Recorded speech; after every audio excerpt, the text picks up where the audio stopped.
Good day and welcome. Today, we're continuing our series on an important topic in history, the European colonization of Africa in the late 19th century. Previously, we explored Africa before European colonization, and we looked at the location and characteristics of African kingdoms. Today, we'll look into the Berlin Conference of 1884, a pivotal event that shaped the continent's future. What were the key objectives of the Berlin Conference? How did the decisions made there impact African societies? For more on the Scramble for Africa, please check out the links in the description. Stick around until the end for some thought-provoking questions to test your understanding. Challenge yourself and see how well you've grasped the material. It's a fantastic way to boost your confidence.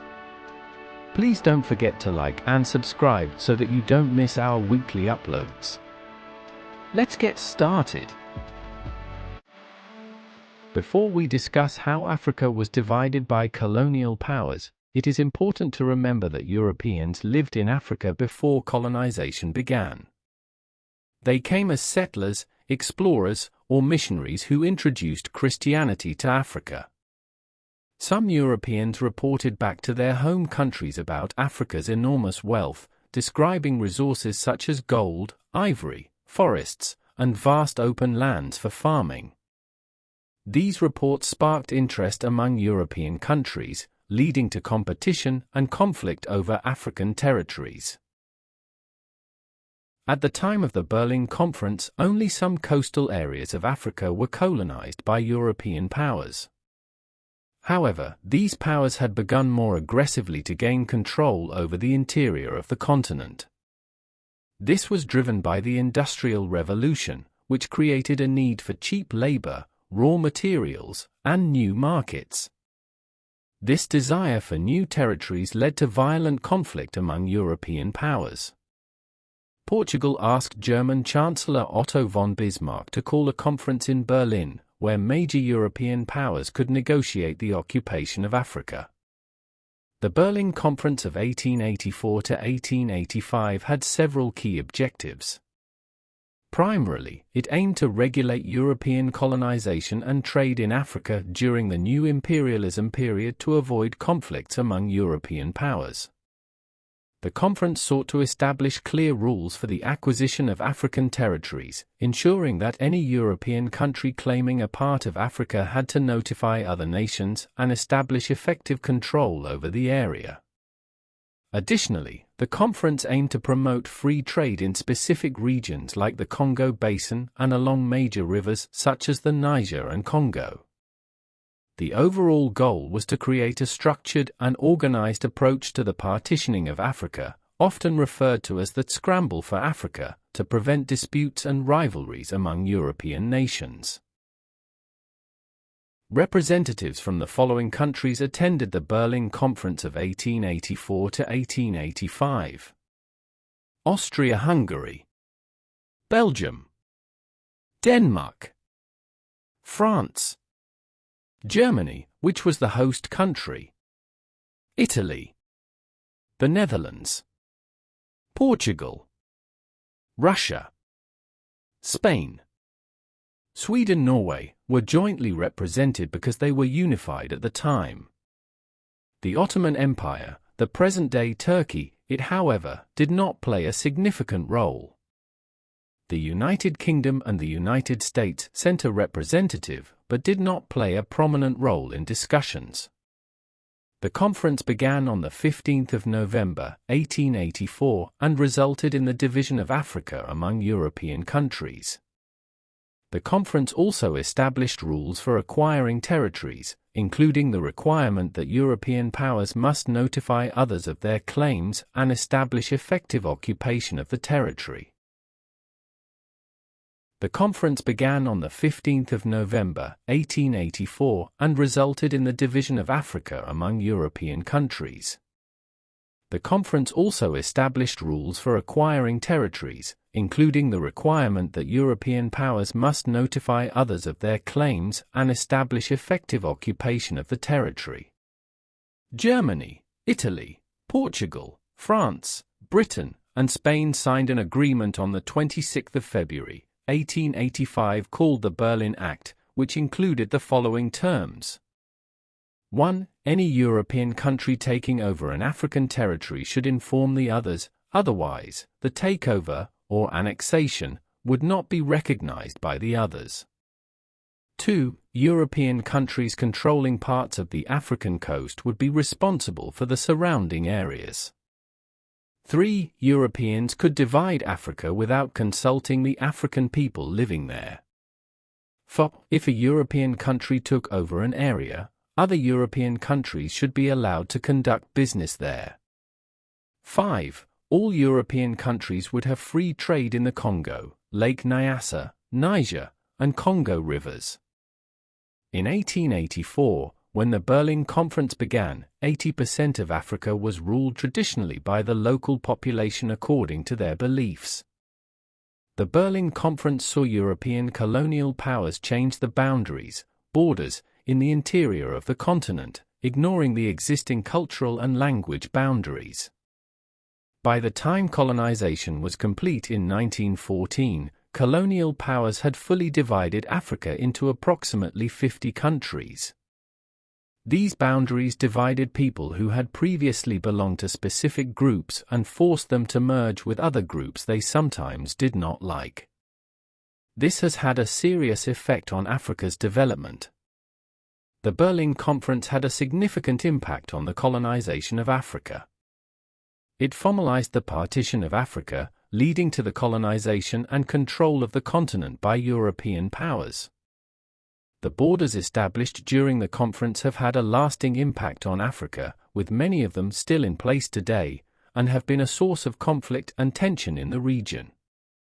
The Berlin Conference is widely seen as the starting point of the Scramble for Africa, a period of intense colonization and competition for territory in Africa by European powers in the late 19th century. In the late 19th century, various European countries colonized different parts of Africa. Germany controlled Southwest Africa, now Namibia, and East Africa, which included parts of Kenya and Tanzania.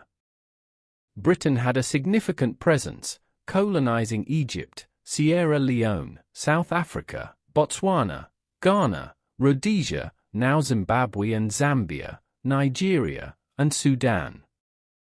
France established colonies in Algeria, Gambia, Morocco, and Madagascar. Italy took over Libya, Eritrea, and parts of Somaliland. Belgium colonized the Congo, which later became known as Zaire and is now the Democratic Republic of the Congo. Portugal's colonies included Angola, Mozambique, and Guinea. Spain controlled Western Sahara, Equatorial Guinea, and small parts of northern and southern Morocco. Amidst this widespread colonization, 2 African states managed to remain independent. There are Ethiopia and Liberia. Ethiopia successfully resisted Italian colonization during the Battle of Adwa in 1896. Liberia was founded by freed American slaves and maintained its independence with the support of the United States. Historical cartoons are important tools for understanding the past. They need to be studied carefully because they often show complex messages about historical events and issues. Unlike regular cartoons, historical cartoons might not be funny. Instead, cartoonists use their drawings to make strong points about specific topics. These cartoons are valuable because they show what people thought and felt at a certain time in history. However, understanding historical cartoons can be difficult if you don't know the history of that time. These cartoons do not show actual events but use symbols and metaphors to represent ideas and opinions. To understand them, you need to recognize these symbols, like animals or objects, and know what they meant at that time. Historical cartoons often use irony, exaggeration, and satire to criticize or highlight issues, adding extra layers of meaning. It's important to note that historical cartoons are not comic strips. They don't tell an ongoing story with a series of drawings. Instead, each cartoon stands alone, offering a single, often satirical, commentary on events. Each cartoon is packed with meaning that reflects the specific history of its time. Understanding historical cartoons involves recognizing the symbols and knowing the history of the time, making them a valuable tool for studying history. They provide a snapshot of the attitudes and opinions of the era, showing how people viewed and reacted to events. Historical cartoons are essential for students and historians because they add a rich, visual dimension to our understanding of historical narratives. The Rhodes Colossus is a famous political cartoon depicting British imperialist Cecil John Rhodes striding across Africa. It was first published in the British magazine Punch on December 10, 1892. The cartoon portrays Rhodes with one foot in Egypt and the other in South Africa, symbolizing his ambition to build a Cape to Cairo railway, which would link British colonies in Africa from the southern tip to the northern regions. We have come to the end for today. But before we go, please attempt the following questions before the answers pop up. You can pause the video as you go. This is an important section that consolidates what you have learned. In the next video, we will be looking at the causes of colonization and why European powers were able to colonize Africa so quickly. Have you ever wondered what motivated European countries to scramble for African territories? Or why some African regions were colonized more rapidly than others? We'll look into these intriguing questions and more. So, let us meet next time as we discuss this further. Be sure to check out the link in the description for more videos. Also, please do not forget to subscribe so that you do not miss out on our weekly uploads. Otherwise, thank you for watching and keep well.